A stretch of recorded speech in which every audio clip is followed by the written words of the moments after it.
Salam semua para tetua, jumpa lagi bersama Mimin di channel Alurmu.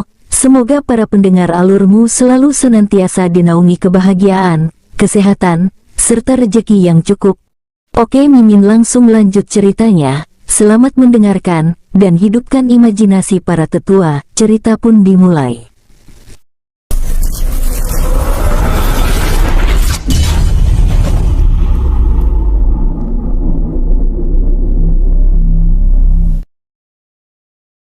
Duar. Serangan dahsyat petir hitam keemasan terus menghantam kubah emas transparan yang menyegel ribuan anggota klan Ling tersebut, mengubah mereka yang terkena sambarannya menjadi kabut darah.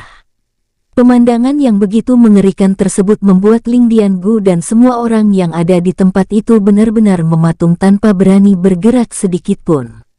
Sepertinya Tuan Muda melakukannya dengan sengaja, ucap Ling Nahudi, menatap pemandangan yang ada di hadapannya dengan perasaan ngeri. Benar, dengan kekuatannya, Tuan Muda bahkan dapat membunuh mereka dengan sekali serangan. Ling Nahuda menanggapi, menatap King Ruo yang memang sengaja menebarkan ketakutan pada semua orang. 1 jam kemudian, 38.000 anggota klan Ling yang berada di dalam kubah emas transparan tersebut akhirnya selesai dilenyapkan. Sus, api putih muncul menyelimuti segel kubah emas transparan, membersihkan tempat yang dikotori oleh cipratan darah dan tumpukan mayat tersebut tanpa sisa. Selesai membersihkan kawasan yang tersegel tersebut, King Ruo lalu menarik kubah segel emas transparan dan api putih dari tempat itu, membuat tempat yang masih diliputi suasana tegang itu menjadi begitu hening. Cukup aku yang melakukan hal yang sangat jahat ini. Menatap 62.000 anggota klan Ling yang tersisa dengan seksama. Jangan kotori tangan kalian dengan darah saudara kalian sendiri, ucap King Ruo dengan tegas yang tiba-tiba memalingkan wajahnya ke arah istana, menyeka air matanya yang tak terbendung, membuat suasana tegang yang hening tersebut menjadi begitu suram. Tuan Muda, ucap Ling Jiangchen terbata, menatap King Ruo yang benar-benar tidak mampu menahan air matanya dengan perasaan remuk, bahkan membuat Ling Suiki dan Ling Yelai dan rombongannya ikut meneteskan air matanya. Ini benar-benar bukan hal yang mudah bagi Tuan Muda, ucap Ling Nahudi ikut merasakan kesedihan King Ruo, ikut menyeka air matanya yang juga tidak terbendung. Ayah, ucap King Yongjun yang sedari awal sudah tidak mampu menahan air matanya, tersungkur berlutut di hadapan King Ruo dengan terseduh-seduh. Oh langit, bagaimana aku bahkan tidak merasakan kesakitan ini, ucap Ling Yelai menepuk dadanya yang terasa begitu remuk dan sesak, menatap sosok King Yongjun yang sebelumnya mereka kenal sebagai sosok yang begitu menakutkan di medan pertempuran menangis terseduh-seduh. Bahkan aku adalah orang yang paling jahat, bagaimana aku bisa merasa bahagia saat melihat mereka terbunuh? Ling Nahudi tersungkur, menangis terseduh-seduh, membuat suasana di tempat itu diliputi kesedihan mendalam. Jun bangunlah, ucap King Ruo dengan lidah keluh, menatap King Yongjun yang terus mengusap air matanya. Sambil menyeka air matanya, King Ruo lalu kembali mengarahkan pandangannya pada kerumunan tersebut. Perbedaan adalah hal yang wajar, tetapi menginginkan nyawa sesama saudara adalah terlarang. Tetua Hundui, Tetua Diangu, dan kalian semua, terima kasih karena kalian tidak menginginkan hal yang jahat itu.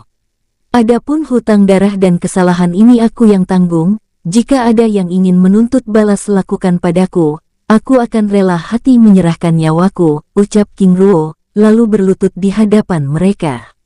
Tidak Tuan Muda, seharusnya kami berterima kasih, karena Tuan Muda dengan rela hati melakukan pekerjaan yang bahkan kami pun tidak mampu lakukan, ucap Ling Suiki sambil berlutut, diikuti oleh semua orang yang sedang menahan tangis. Tetua, bangunlah, ucap King Ruo dengan serius. Jika Tuan Muda tidak bangun, kami pun juga demikian, jawab Ling Suiki dengan tegas. Bagaimana bisa seorang pembunuh keji ini bisa berdiri di hadapan kalian, Tetua? Ini bukan salah Tuan Muda, tetapi cara langit untuk menunjukkan kebenaran bahwa klan Ling benar-benar tidak baik-baik saja. Jika Tuan Muda tidak datang ke tempat ini menunjukkan kebusukan klan ini dan menyelesaikannya, mungkin suatu hari nanti nama Ling hanyalah kenangan, ucap Ling Yelai memotong kata-kata King Ruo dengan serius. Justru merekalah yang keji, karena ingin menumpahkan darah saudaranya sendiri, ucap Ling Jiangchen menimpali, sambil menahan tangisannya, dan merasa semakin bersalah saat melihat King Ruo yang begitu dihormatinya merendahkan diri di hadapan banyak orang. Tuan muda, ucap Ling Suiki, Ling Yelai dan keempat tetua tingkat tinggi lainnya menghampiri King Ruo dan memintanya untuk berdiri. Tetua, biarkan ayah menenangkan hatinya, ucap King Yongjun yang telah berhenti terisak, namun dengan air mata yang masih keluar dari sudut matanya. Setelah berlutut cukup lama menumpahkan kesedihan dalam hatinya, dengan perasaan sedikit tenang, King Ruo lalu berdiri yang langsung diikuti semua orang yang berlutut di tempat itu. Tetua, saudara, terima kasih. Aku dan putraku akan segera pergi, dan masa depan klan aku serahkan pada kalian semua. Ini adalah pusaka klan, identitas dan lambang persatuan. Aku ingin kalian tetap menghormatinya, karena tanpa pusaka ini, tidak ada lagi yang akan mengikat dan mengingatkan persaudaraan kalian, ucap King Ruo sambil menyerah lencana giok putih pada Ling Suiki. Terima kasih Tuan Muda, ucap Ling Suiki dengan hormat. Lalu Tuan Muda, siapa yang akan memiliki lencana ini? Tanya Ling Nahudi dengan serius. King Ruo yang masih dengan wajah sedih tersebut mencoba tersenyum datar. Masa depan klan ada di tangan kalian, dan kalianlah yang menentukannya. Tapi Tuan Muda, ucap Ling Suiki dengan ragu. Tetua, lakukan pemilihan sesuai dengan kebiasaan kalian, ucap King Ruo pelan. Itu artinya kami bisa memilih Jiang Chen, karena dia adalah satu-satunya garis keturunan patriark yang paling dekat, ucap Ling Yelai dengan serius. Tetua, itu tidak masalah. Bagiku seorang pemimpin adalah dia yang mau mencintai klan ini sebagai sosok yang melindungi banyak orang dan sosok yang mencintai dirinya sebagai tubuh yang memiliki tanggung jawab untuk orang banyak. Dengan demikian dia akan tahu bagaimana melakukan pekerjaannya. Terima kasih, Tuan Muda, ucap Ling Suiki dengan hormat. Baik, aku pergi dulu. Maaf atas ketidaknyamanannya, ucap King Ruo sambil memberikan cincin penyimpanan yang berisi buah-buahan abadi, pil dan senjata tingkat tinggi, serta puluhan juta kristal jiwa abadi pada Ling Suiki. Tuan Muda, ini, menatap King Ruo dengan ragu. Tetua, mohon diterima, ucap King Ruo dengan serius yang tidak ingin pemberiannya ditolak oleh Ling Suiki. Tapi Tuan Muda, Tetua, aku telah menghancurkan kekuatan klan ini, bantu aku memulihkannya. Mohon diterima, ucap King Ruo sambil meletakkan cincin penyimpanan pada tangan Ling Suiki. Terima kasih, Tuan Muda. Menerima cincin penyimpanan tersebut dengan hormat. Setelah memberikan cincin penyimpanan pada Ling Suiki, King Ruo lalu menghampiri King Yongjun yang terus menatap Ling Jiangchen yang merupakan keponakan langsung Ling Zong tersebut dengan lekat.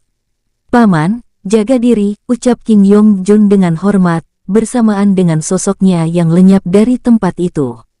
Sus, sosok King Ruo dan King Yongjun lenyap dari pandangan semua orang membuat suasana hening yang suram tersebut sedikit mencair. Tuan Muda, terima kasih sudah mengingatkan yang tua dan bodoh ini, ucap Ling Diangu dan rombongannya, sambil menarik napas panjang, membuat tempat yang begitu hening tersebut akhirnya mulai hidup kembali. Tetua Agung, apa rencana kita selanjutnya? Tanya Ling Jiangchen, menatap Ling Suiki, para tetua tingkat tinggi dan semua orang yang di tempat itu dengan serius. Sesuai dengan permintaan patriark dan keinginan Tuan Muda King Ruo, serta kebiasaan, kita menunjuk dirimu sebagai pemimpin klan yang baru, namun tidak elok jika kita melakukannya begitu saja. Karena bagaimanapun juga mereka yang tewas adalah saudara kita, jadi kita akan melakukan perkabungan agung. Selama 3 hari setelah itu kita akan melakukan pengobatan patriark klan, jawab Ling Suiki sambil mengarahkan pandangannya pada Ling Diangu dan Ling Hunkui yang menyambut ide tersebut dengan ramah. Baik, kami setuju dengan Tetua Agung, ucap Ling Hunkui yang kini benar-benar melunak. Baik, ucap Ling Suiki lalu mengarahkan semua orang untuk membuat persiapan perkabungan agung tersebut. Kalian, bawa calon agung patriark untuk beristirahat dan berkabung di kediamannya, ucap Ling Suiki memerintahkan beberapa pelindung rahasia untuk melindungi Ling Jiangchen. Baik, patriark, lalu membawa Ling Jiangchen yang terdiam dengan hal tersebut. Setelah semua orang pergi meninggalkan tempat itu, Ling Suiki lalu membawa semua petinggi klan, mulai dari tetua tingkat tinggi hingga tertua tingkat rendah, Ling Nahudi, Ling Nahuda dan Ling Nahudo yang merupakan jenius klan ke dalam aula istana giok biru untuk mematangkan persiapan penobatan pemimpin klan. Di tempat lain, di atas langit istana giok biru, King Ruo dan King Yongjun yang mengawasi situasi di halaman istana giok biru dari balik mantra formasi ilusi akhirnya mereka tenang. Ayah, sepertinya tetua Ling Hunkui dan rombongannya kini benar-benar berbeda, ucap King Yongjun. Benar, jawab King Ruo sambil menatap perubahan sikap Ling Diangu dan Ling Hunkui yang kini benar-benar berubah. Setelah memastikan keadaan klan Ling yang kini benar-benar terkendali, King Ruo lalu membawa King Yongjun meninggalkan tempat itu. Sosoknya bergerak menuju gerbang utara dunia kecil tersebut. Di dalam aula istana giok biru, Ling Suiki dan semua orang yang ada di dalam ruangan itu terdiam mematung saat melihat tumpukan sumber daya yang berasal dari dalam cincin penyimpanan yang diberikan oleh King Ruo sebelumnya. Dengan sumber daya ini kita dapat membangkitkan semua kekuatan jenius klan kita, ucap Ling Yelai dengan gembira.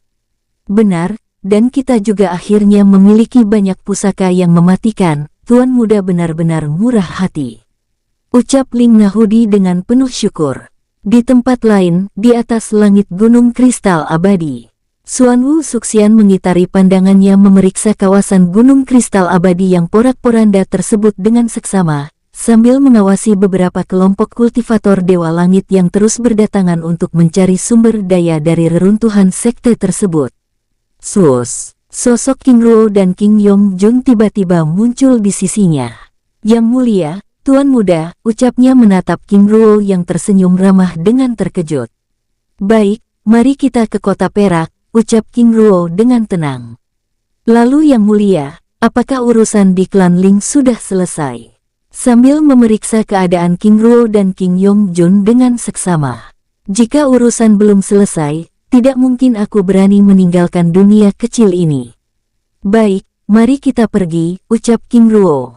Tapi, Yang mulia, ucapnya dengan ragu. Bicaralah, ucap King Ruo dengan tatapan heran, lalu mengitari pandangannya memeriksa tempat itu dengan tenang. Yang mulia lihat, jika seperti ini lambat laun keberadaan gerbang dunia kecil Ling pasti akan diketahui oleh banyak orang, ucapnya sambil menjelaskan beberapa kelompok yang terus datang di kawasan tersebut. Suxian, tenanglah, aku telah menyegel tempat ini dengan mantra formasi ilusi dan mantra formasi pembunuhan tingkat tinggi. Selain itu gerbang dunia kecil Ling adalah segel cakram emas langit Ling yang paling murni, bahkan kamu sendiri pun akan terbunuh jika memasukinya dengan paksa. Justru tempat ini akan menjadi tempat yang paling baik, karena keberadaannya benar-benar menipu banyak orang, karena tidak ada yang akan mengira ada tempat rahasia di kawasan seperti ini, ucap King Ruo menjelaskan. Yang mulia benar, dengan wajah gembira. Setelah berbincang-bincang sejenak di tempat itu, King Ruo lalu membawa Xuan Wu Suxian dan King Yongjun meninggalkan tempat itu. Di kota perak, di gazebo taman yang berada di halaman villa bambu emas yang merupakan tempat terlarang klan King. Tempat ini benar-benar tenang, bahkan dari kemarin tidak ada satupun murid klan yang berani mendekat. Ucap Long Yuwei menikmati suasana di tempat itu sambil mengitari pandangannya menatap langit kota perak yang mulai gelap. Saudara, villa ini adalah tempat khusus pentinggi klan, dan juga tempat yang dulunya pernah ditinggali oleh penguasa muda, tentu saja mereka menghormati tempat ini. Huyan Lan menanggapi, sambil ikut menatap langit kota perak yang semakin gelap. Ini sudah hampir malam lagi, tapi masih belum ada kabar dari penguasa muda ataupun tuan muda. Apakah masalah di klan Ling masih belum diselesaikan? Saudara, bagaimana jika kita pergi untuk memeriksa? Siapa tahu penguasa muda memerlukan bantuan kita, ucap Long Yuwei dengan serius. Aku rasa tidak perlu, karena jika penguasa muda memang memerlukan bantuan, dari awal penguasa muda pasti sudah memanggil kita, lagi pula ada saudara Xuanwu Suxian di sana, ucap Huyan Lan menanggapi. Pada saat mereka sedang membicarakan masalah tersebut, tiba-tiba mereka merasakan pergerakan yang cukup ramai di dalam klan King. Saudara, sepertinya telah terjadi sesuatu, ucap Long Yuwei dengan serius. Sepertinya demikian, jawab Huyan Lan, bersamaan dengan keluarnya Yin Rongyu dan Luo Jiaolai dari dalam villa. Saudari, ada apa? Tanya Huyan Lan dengan serius. Pergerakan di dalam klan cukup ramai, penguasa putri ingin salah satu dari kita untuk memeriksa, ucap Luo Jiaolai menjelaskan. Jika demikian, biar kami saja, ucap Huyan Lan, lalu membawa Long Yuwei meninggalkan tempat itu. Baik, ucap Yin Rongyu, lalu berjaga bersama Luo Jiaolai di tempat itu. 5 menit kemudian setelah Huyan Lan dan Long Yuwei pergi dari tempat itu, King Luo yang membawa King Yongjun dan Xuanwu Suxian muncul di tempat itu. Penguasa muda, ucap Yin Rongyu dan Luo Jiaolai berlutut dengan hormat, sambil menyambut kedatangan King Yongjun dan Xuanwu Suxian dengan hormat. Jiaolai, Rongyu, bangunlah. Ucap King Luo yang masih membawa kesedihan dalam hatinya, berbicara dengan hangat dan ramah sambil menanyakan keberadaan Long Yuwei dan Huyan Lan.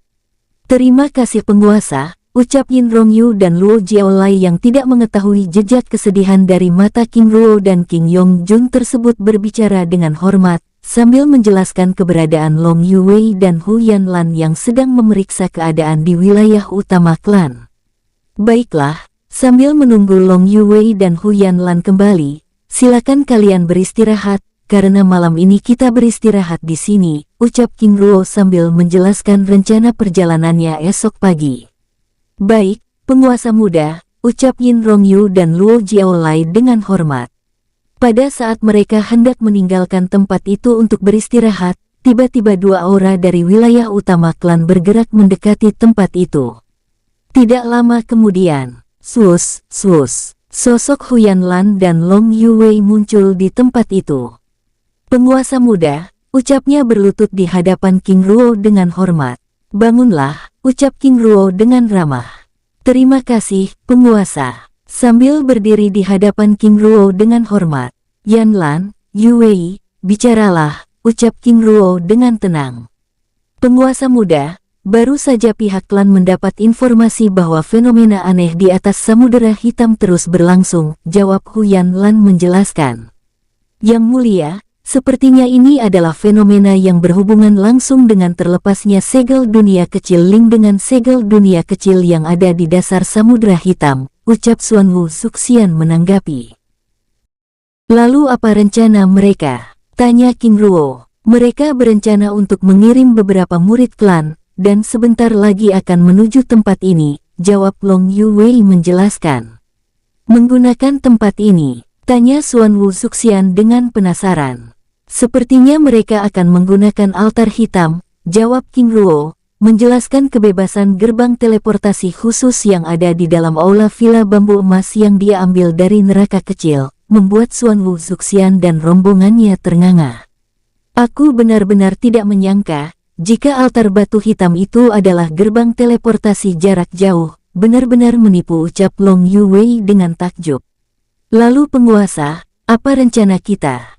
Tanya Xuanwu Suxian. Melanjutkan perjalanan, jawab King Luo, menjelaskan alasannya yang tidak ingin keberadaannya diketahui di tempat itu sambil meminta Yin Rongyu dan Luo Jiaolai memanggil King Ling dan King Lian An yang berada di dalam villa. Baik, penguasa muda, ucap Yin Rongyu dan Luo Jiaolai sambil berlalu meninggalkan King Luo dan mereka yang ada di tempat itu. Tidak lama kemudian, Luo Jiaolai dan Yin Rongyu kembali sambil membawa King Ling dan King Lian An yang terlelap di dalam segel bola emas transparan. Ling maaf membangunkanmu dan An ucap King Luo menyambut kedatangan King Ling sambil menjelaskan alasannya. Tidak masalah kakak. Lagi pula urusan kita di tempat ini juga sudah selesai, ucap King Ling menanggapi. Baik, mari kita tinggalkan tempat ini, ucap King Luo lalu menyegel mereka semua yang ada di tempat itu di dalam segel bola emas transparan. Namun baru saja King Ruo selesai menyegel rombongannya, tiba-tiba puluhan sosok bergerak memasuki kawasan gerbang Villa Bambu Emas. Yang mulia, ucap Xuan Wu Zuxian penuh arti. Tenanglah, ucap King Ruo sambil melepaskan segel mantra formasi ilusi, dan membersihkan jejak aura mereka di tempat itu. Tidak lama kemudian, muncul dua sosok memimpin puluhan murid klan memasuki gerbang Villa Bambu Emas. Tuan muda, mereka, tanya Huyan Lan yang masih berada di tempat itu dengan penasaran. Paman Huozun dan Paman Yuen, jawab King Ruo menjelaskan kakak kedua dan kakak ketiga ayahnya tersebut. Itu artinya kakek kedua dan kakek ketiga tidak ikut bergabung bersama klan utama di Gunung Singguang. Ucap King Yongjun. Sepertinya demikian, jawab King Ruo menanggapi, menatap King Huozun dan King Yuen yang sedang mengarahkan puluhan murid klan memasuki aula Villa Bambu Emas, untuk menggunakan altar hitam yang merupakan gerbang teleportasi jarak jauh tersebut. Ayah, ucap King Yongjun, menatap King Ruo yang masih belum bergerak pergi dari tempat itu. Sebentar lagi, ayah ingin meninggalkan sedikit hadiah untuk mereka, ucap King Ruo menanggapi. Tidak lama kemudian setelah King Huozun dan King Yuen disibukkan oleh para murid sedang memasuki gerbang teleportasi jarak jauh tersebut, King Ruo lalu meninggalkan peti besar di halaman Villa Bambu Emas. Lalu bergerak meninggalkan tempat itu. Sus, sosoknya bergerak naik ke atas langit Villa Bambu Emas, lalu terus bergerak hingga tiba di atas langit kota perak. Ayah, apakah kita akan langsung pergi menemui kakek buyut Sin Mosu di Kekaisaran Dongnan? Tanya King Yongjun memulai percakapan mereka yang mulai bergerak meninggalkan kota perak. Kita akan pergi ke kerajaan Sin dulu, jawab King Ruo sambil menjelaskan rencana perjalanannya. Di tempat lain, 15 menit kemudian, setelah semua murid yang berangkat ke wilayah Samudera Hitam yang berada di wilayah selatan benua teratai biru itu tersebut pergi, King Huozun dan King Yuen lalu keluar dari aula Villa Bambu Emas dan menyegel ruangan itu. Namun saat mereka hendak meninggalkan tempat itu, tiba-tiba mereka melihat peti besar berada di tengah halaman villa. Saudara, ini, King Yuen terkejut, menatap peti besar yang ada di hadapan mereka. Jangan mendekat, aku khawatir ini adalah jebakan, ucap King Huozun sambil menjaga jarak, lalu memeriksa keadaan Villa Bambu Emas dengan seksama. Tidak ada yang aneh, tapi bagaimana tiba-tiba ada peti ini di tempat ini? Ucap King Huozun dengan heran.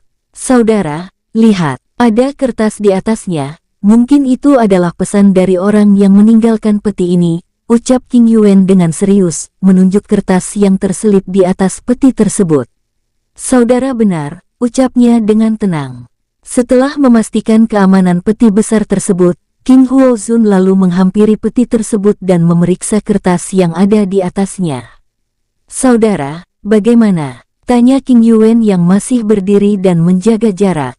Tanpa berkata-kata, dengan tangan bergetar dan raut wajah bahagia, King Huozun lalu menyerahkan kertas tersebut pada King Yuen. Barang ini ternyata dari Ruo Er, ucap King Yuen dengan gembira, sambil mencari keberadaan King Ruo. Ruo Er pasti sudah pergi, jika dia ingin berjumpa, tidak mungkin dia meninggalkan peti ini, ucap King Huozun sambil membuka peti besar yang ada di hadapannya yang membuat mereka langsung ternganga mematung. Di tempat lain, sus, kilatan cahaya keemasan dari segel bola emas transparan yang membawa King Ruo dan rombongan terus bergerak menuju wilayah tengah benua teratai biru. Benua teratai biru benar-benar tempat yang sangat layak untuk ditinggali. Selain aman karena aturan ruang dan waktunya, tempat ini benar-benar memiliki ketenangannya sendiri, ucap Luo Jiaolai dengan serius. Benar, persaingan yang ada di tempat ini juga tidak sekeras daratan ilahi, ucap Yin Rongyu menanggapi, berbincang-bincang santai menatap King Yongjun yang kini lebih banyak diam, sedangkan Xuan Wu Zuxian, Huyan Lan dan Long Yuwei yang duduk di bagian belakang terdiam dalam hening, menatap punggung King Ruo yang duduk di sisi King Ling terdiam dengan hormat. Penguasa muda benar-benar luar biasa, sifatnya dermawan dan begitu murah hati, ucap Long Yuwei berbicara pada Huyan Lan dan Xuan Wu Zuxian melalui telepati, membahas sikap King Ruo yang meninggalkan sumber daya pada King Huo Zun dan King Yuan sebelumnya.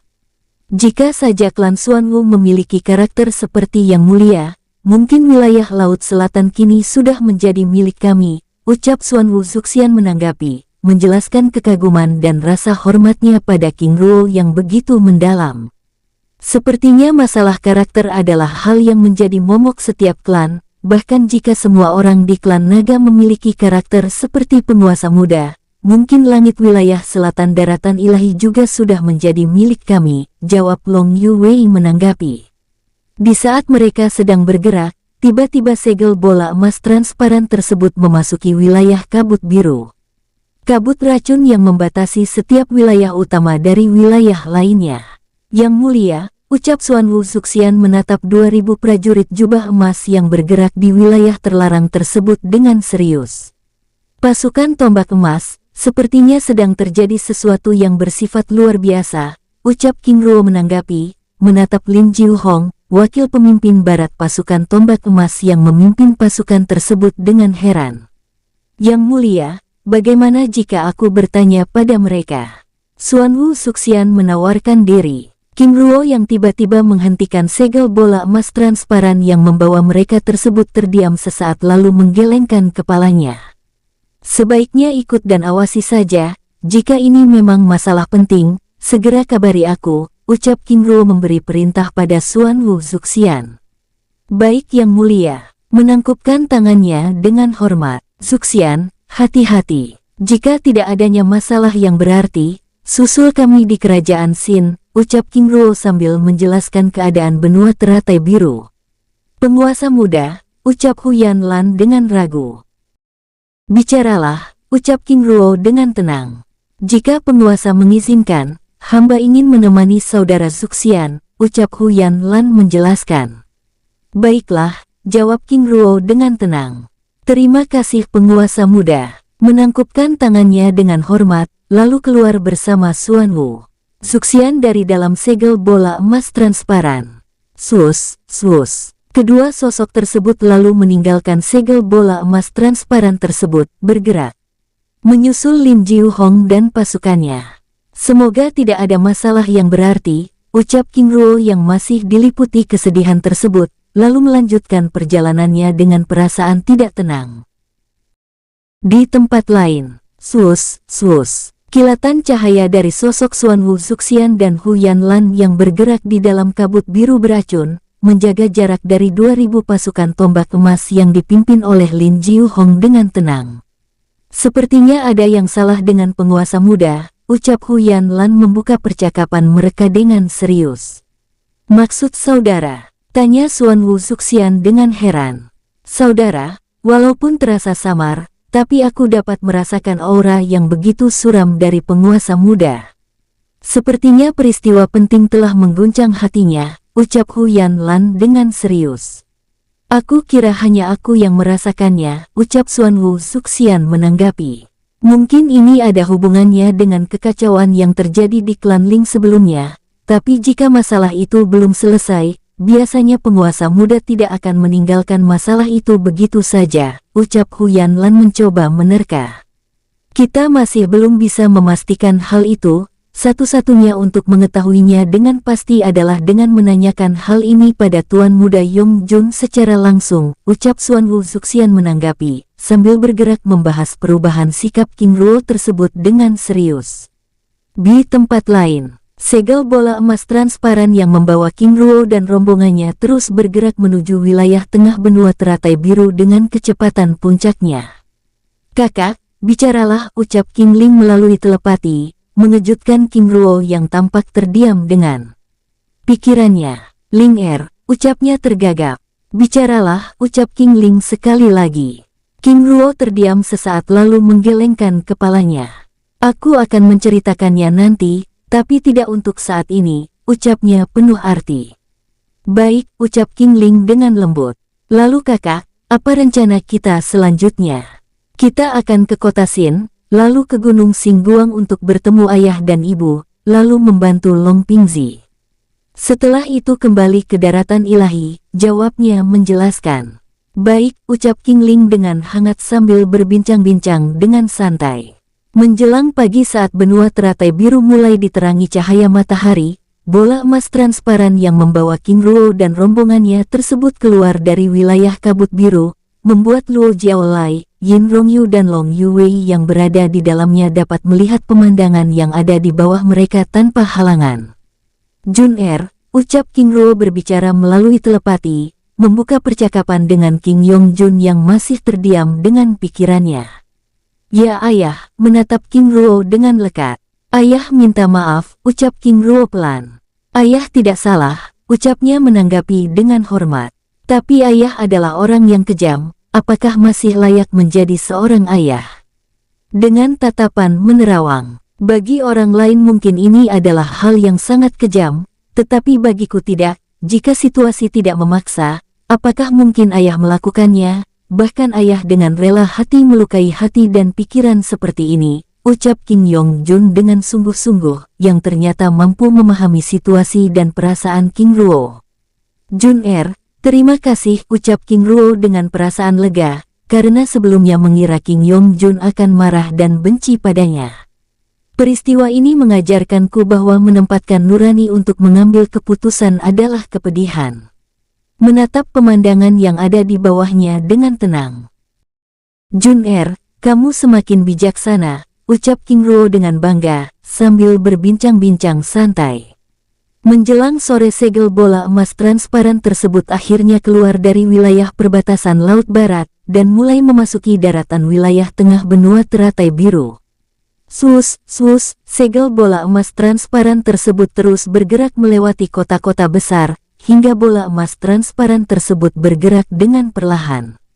Kita sudah memasuki Kekaisaran Dongnan, ucap King Ruo menjelaskan keadaan wilayah tersebut, sambil memeriksa setiap tempat yang dilewatinya dengan seksama.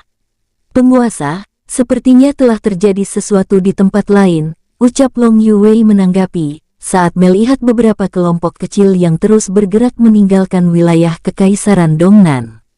Sepertinya demikian, jawab King Ruo yang kini mulai tampak tenang. Penguasa muda, apakah perlu kita bertanya pada mereka?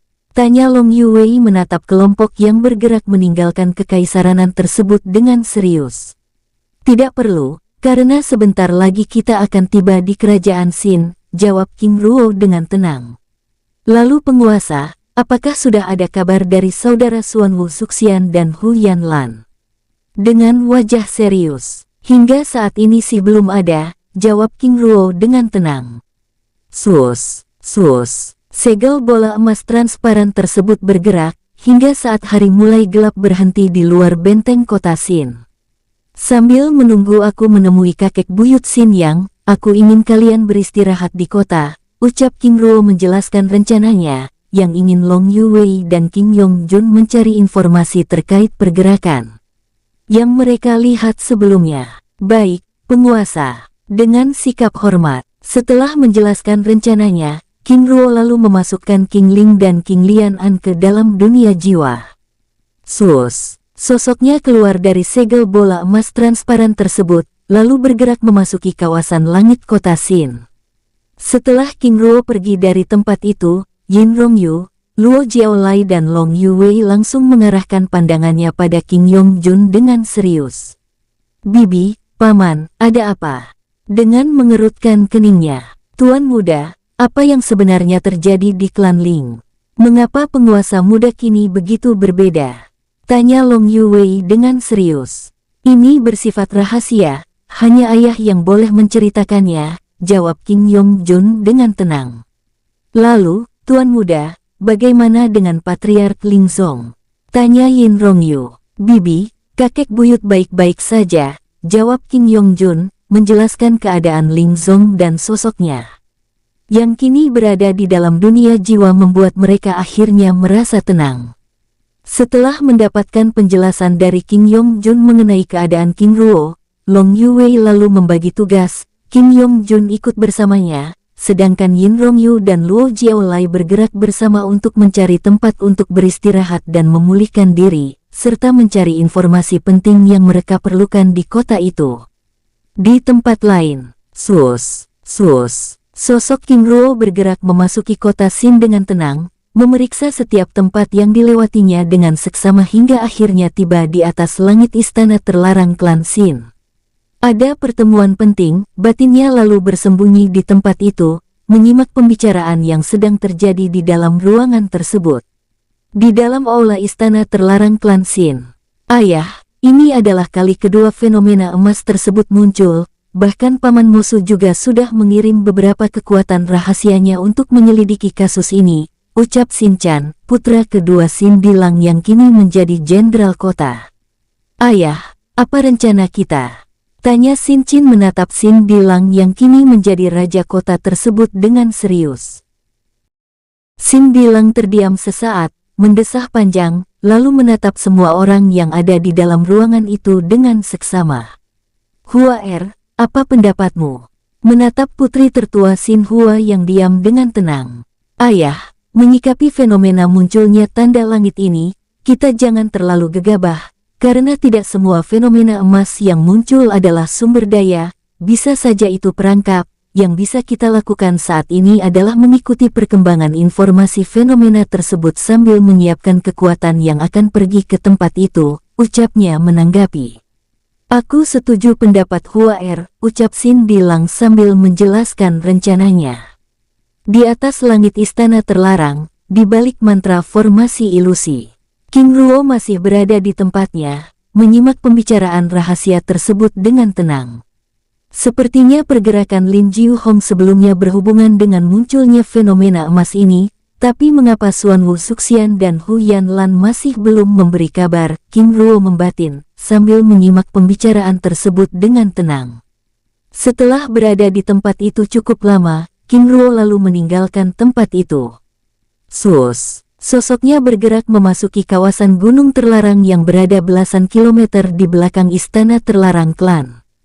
Tidak lama kemudian, King Ruo akhirnya tiba di atas gunung kecil tersebut. Ternyata kakek buyut memang berada di tempat ini. Batinnya, merasakan aura yang dikenalinya berada di dalam gua, menatap beberapa tetua yang berjaga di kawasan terlarang tersebut dengan seksama. Setelah memastikan keadaan dan keamanan tempat itu, King Ruo lalu memasuki gua yang ada di hadapannya. Sosoknya memasuki gua terlarang tersebut, melewati beberapa tetua yang berjaga, hingga akhirnya muncul di hadapan sosok paruh baya yang duduk berkultivasi di tengah ruangan. Ruo ucap sosok tersebut terkejut, menatap King Ruo yang tersenyum hangat padanya. Kakek buyut, ucap King Ruo sambil berlutut dengan hormat. Ruo bangunlah. Sambil meraih bahu King Ruo lalu memeluknya dengan hangat. Senang melihatmu, ucapnya pelan, menatap King Ruo dengan lekat. Maaf baru bisa mengunjungi kakek buyut, ucap King Ruo dengan hormat, lalu duduk di hadapannya. Ruo aku tahu kamu sibuk, tapi kemana saja kamu selama ini? Tanya Xin yang dengan senyumnya yang hangat dan ramah. Maksud kakek buyut, Ruo sampai di telingaku yang mengatakan bahwa kamu adalah penguasa agung benua teratai biru, apakah benar demikian? Benar kakek buyut, jawab King Ruo dengan jujur sambil menunjuk segel bunga teratai biru, tombak dan pagoda emas yang menyatu pada dahinya, membuat Xin yang terkagum-kagum. Ruo apakah karena identitas ini kamu menghilang? King Ruo tersenyum santai sambil menggelengkan kepalanya. Kakek buyut, itu tidak ada hubungannya dengan statusku, tetapi selama ini aku pergi ke daratan ilahi. Ke daratan ilahi, menatap King Ruo dengan takjub. Benar, jawab King Ruo lalu mengedarkan kekuatan emas dari tubuhnya, menunjukkan kekuatan aura sejati dari daratan ilahi tersebut. Benar, ini adalah aura spiritual emas, ucapnya menatap King Ruo dengan takjub. Ruo ini. Xin yang terkejut saat King Ruo tiba-tiba mengalirkan kekuatan spiritual emas tersebut ke dalam tubuhnya. Kakek, terimalah, ucap King Ruo penuh arti, menatap sosok yang semakin tua dengan rambut memutih tersebut dengan lekat. Tidak ingin berdebat, Xin yang lalu menyerap kekuatan spiritual emas yang diberikan oleh King Ruo tersebut dengan perlahan. 15 menit kemudian, Xin yang lalu menolak aliran kekuatan spiritual emas yang diberikan oleh King Ruo. Ruo cukup ucapnya lembut, dengan tampilan yang kini sedikit lebih mudah. Tapi kakek, kekuatan spiritual emas memang dapat menopang tubuh untuk bisa bertahan lebih lama, tapi ini hanya menundanya saja, dan aku juga tidak ingin kamu merusak pondasi kekuatanmu. Menatap King Ruo dengan lekat. Ruoer, dengan kondisi kakek buyut seperti ini, aku bahkan bisa melakukannya hingga beberapa hari, ucap King Ruo dengan tenang membuat Xin Yang terkesiap. Ruoer, apakah itu artinya kamu sudah menapaki jalan? Menjeda kata-katanya, menatap King Ruo dengan lekat. Benar, jawab King Ruo menganggukkan kepalanya, membuat wajah tua itu semakin takjub. Ruoer, selamat, menangkupkan tangannya dengan gembira. Terima kasih, kakek buyut. Dengan senyumnya yang hangat, Ruoer, jika demikian apa yang membawamu menemuiku? Tanya Xin Yang dengan serius. Karena sangat aneh jika King Ruo yang sudah berada di daratan ilahi mau kembali menemuinya di benua teratai biru. Kakek buyut, ada hal penting yang ingin aku sampaikan, ucap King Ruo dengan tenang, sambil mengeluarkan bola emas transparan yang mengurung 3 sosok buta yang duduk dengan tenang. Ruoer, siapa mereka? Menatap ketiga sosok tersebut dengan rasa iba.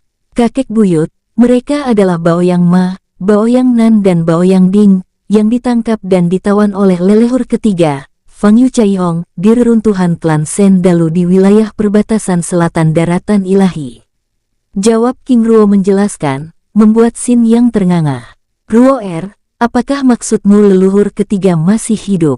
Benar, jawab King Ruo dengan tenang, sambil mengeluarkan Mao Yanhong dan Mao Yanhei dari dalam cincin penyimpanannya, membuat Xin Yang hampir berdiri dari tempatnya. Ruoer, mereka, Tuan, aku Mao Yanhong dan saudaraku Mao Yanhei adalah pelayan Tuan Besar, ucap Mao Yanhong memperkenalkan dirinya sebagai pelayan Fang Yu Caihong yang bertugas menjaga Baoyang Nan dan rombongannya dengan detail membuat Xin yang benar-benar bahagia.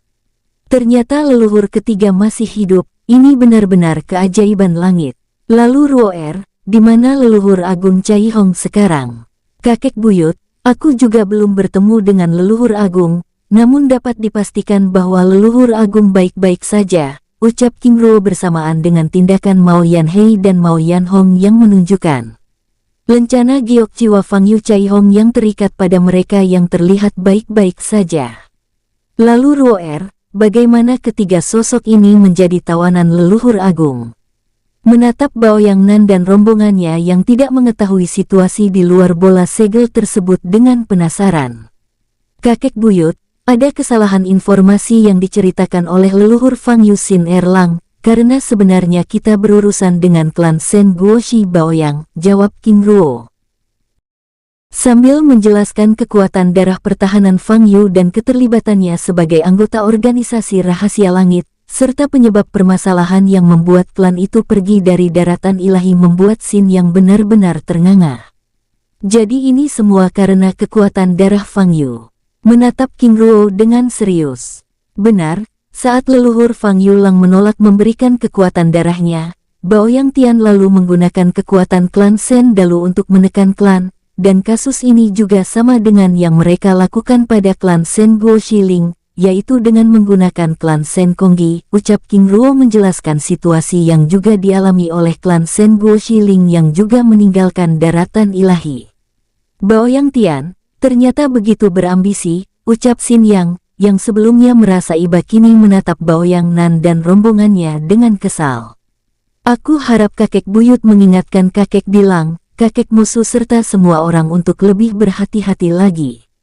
Tentu saja, karena musuh yang sebenarnya adalah musuh yang sangat mengerikan, ucap Xin dengan serius. Tapi mengenai darah Fang Yu, apakah kakek buyut tahu cara mengaktifkannya? Tanya King Ruo dengan serius. Qin yang terlihat begitu senang tiba-tiba menampilkan raut wajah sedih. Ruoer, sebagai patriark generasi ke-55, aku bahkan tidak melihat warisan klan yang begitu berarti selain pilar Giok Zhengzang, ucapnya menjelaskan. King Ruo menganggukkan kepalanya. Satu-satunya yang bisa menjelaskan hal ini adalah leluhur Agung Caihong, ucapnya pelan. Lalu Ruoer, apa rencanamu selanjutnya? Menatap King Ruo dengan lekat. Menemui ibu dan nenek di Gunung Singguang, lalu menyelesaikan beberapa urusan, setelah itu kembali ke daratan ilahi.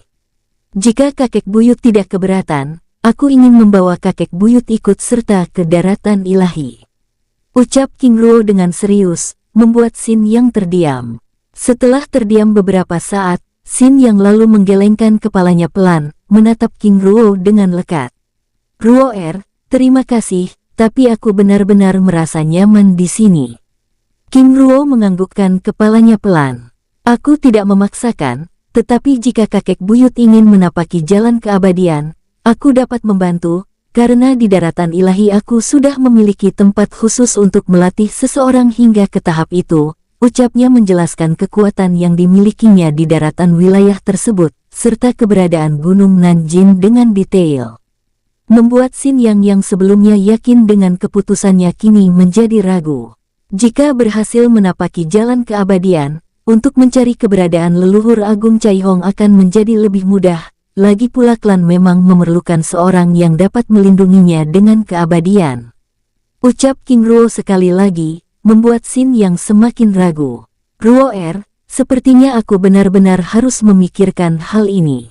Apakah kamu bisa memberiku waktu? Menatap King Ruo dengan serius. King Ruo menganggukkan kepalanya. Masih banyak pekerjaan yang perlu aku selesaikan, itu artinya kakek buyut masih memiliki banyak waktu untuk memikirkan hal itu, jawab King Ruo yang berjanji akan kembali menemui Xin Yang sebelum kembali ke daratan ilahi. Ruo, terima kasih.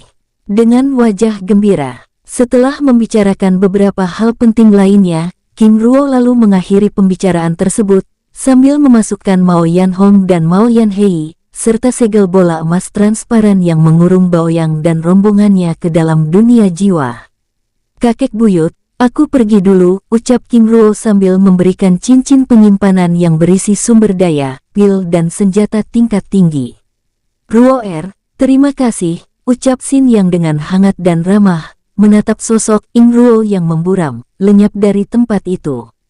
Ruo, kamu benar-benar luar biasa, keberuntungannya menapaki jalan keabadian benar-benar menentang langit dan bumi, ucapnya dengan bangga, lalu mengirim pesan jiwa, memanggil Xin Bilang dan Xin Musu untuk menemuinya di tempat itu.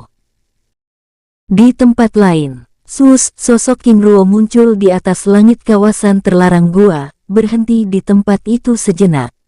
Leluhur Agung Cai Hong akan sangat gembira jika mengetahui klan Xin masih ada, ucapnya lalu bergerak meninggalkan tempat itu untuk menemui King Yong Jun dan rombongannya.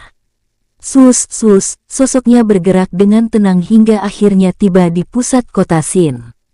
Pada saat dirinya hendak bergerak menuju penginapan mewah di bawahnya, tiba-tiba dirinya melihat kilatan cahaya keemasan bergerak meninggalkan pusat kota. Kekuatan semi-abadi tahap menengah, ucapnya dengan serius, hendak bergerak mengejar sosok tersebut dengan ragu. Setelah berpikir sejenak, King Ruo lalu mengeluarkan Xin dan Zan dari dalam dunia jiwa.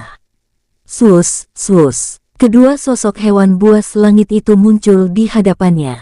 Penguasa muda, ucap Xin dengan hormat. Aku merasakan aura tingkat tinggi baru saja meninggalkan kota ke arah barat, aku ingin kalian mengikuti jejaknya saja.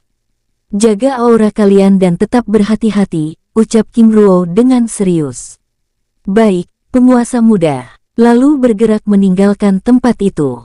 Setelah kedua singa emas bersayap itu pergi, King Ruo lalu bergerak menemui King Yong Jun dan rombongannya yang sudah berada di lantai dasar penginapan tersebut.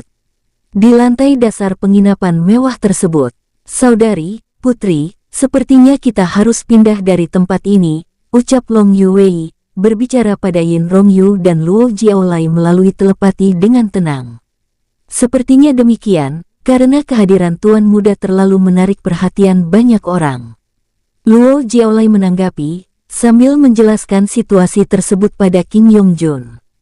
Bibi, kita masih belum mendapat kabar dari ayah, lagi pula yang menjadi pusat perhatian itu bukan aku, tapi bibi berdua, ucap King Yong Jun yang kini mulai bisa bercanda, membuat Luo Jiaolai dan Yin Rongyu menggelengkan kepalanya.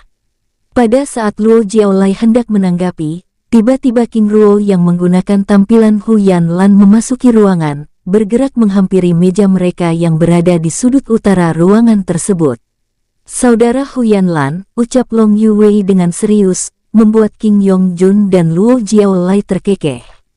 Paman, jika dia adalah tetua Huyan Lan, lalu di mana leluhur Zuxian, ucap King Yongjun, membuat Long Yuwei akhirnya menyadari sosok tersebut. Penguasa muda, ucapnya berbicara melalui telepati menyambut kedatangan King Ruo dengan hormat. Duduklah, ucap King Ruo dengan ramah, meminta mereka kembali ke kursinya. Terima kasih, penguasa. Dengan sikap hormat, setelah Yin Rongyu dan rombongan menempati kursinya masing-masing, King Ruo lalu membuka percakapan tersebut. Yu Wei, bagaimana dengan pekerjaan kalian sebelumnya? Penguasa, pergerakan sebelumnya karena adanya tanda langit, dan kami menyimpulkan fenomena ini ada hubungannya dengan misi Long Pingzi, karena beberapa informasi yang kami dapatkan sebelumnya menyebutkan bahwa fenomena emas ini memiliki hubungan dengan segel darah naga, ucap Long Yuwei menjelaskan informasi yang mereka dapatkan dengan detail membuat King Ruo menjadi tidak tenang. Lalu apa rencana ayah? Tanya King Yongjun dengan serius. Pada saat King Ruo menanggapi, tiba-tiba cincin penyimpanannya bergetar. Pesan dari Xuan Wu Zuxian, ucapnya memeriksa lencana pesan jiwa tersebut dengan seksama. Tidak lama kemudian, ayah, ada apa? Tanya King Yongjun saat King Ruo selesai memeriksa lencana pesan jiwa tersebut dengan wajah serius.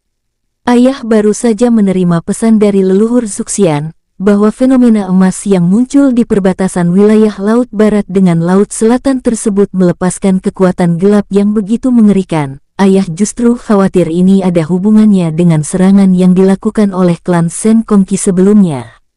Jawab King Ruo menjelaskan, membuat King Yongjun saling berpandangan. Lalu apa rencana ayah? Ayah akan menemui Xuan Wu Zuxian dan memeriksa fenomena emas ini, tetapi ayah ingin kamu tetap melanjutkan perjalanan ke Gunung Xingguang untuk menemui kakek dan nenek, jawab King Ruo menjelaskan rencananya. Baik ayah, lalu bagaimana dengan Bibi Rongyu dan Jiaolai? Mereka juga akan ikut bersamamu, jawab King Ruo menanggapi sambil menatap Yin Rongyu dan Luo Jiaolai yang tampak ragu. Tapi penguasa muda, ucap Luo Jiaolai dengan serius. Bicaralah, ucap King Ruo dengan tenang. Siapa yang akan membantu penguasa putri mengasuh Tuan Putri? Menatap King Ruo dengan serius. Tenanglah, tidak perlu khawatir, saat ini aku ingin kalian benar-benar memanfaatkan waktu yang singkat ini. Ucap King Ruo menanggapi. Baik penguasa muda, dengan sikap hormat, setelah membicarakan beberapa hal penting lainnya, King Ruo lalu mengakhiri pembicaraan tersebut. Kalian boleh melanjutkan perjalanan besok pagi, ingat untuk tetap menjaga sikap, ucap King Ruo yang tidak ingin mereka menarik perhatian banyak orang, berbicara dengan serius. Baik, penguasa muda, ucap Long Yuwei dan rombongannya dengan hormat. Setelah berkata-kata, King Ruo lalu meninggalkan tempat itu. Bersambung, sampai ketemu di episode selanjutnya. Semoga kalian semua selalu terhibur, dan terima kasih.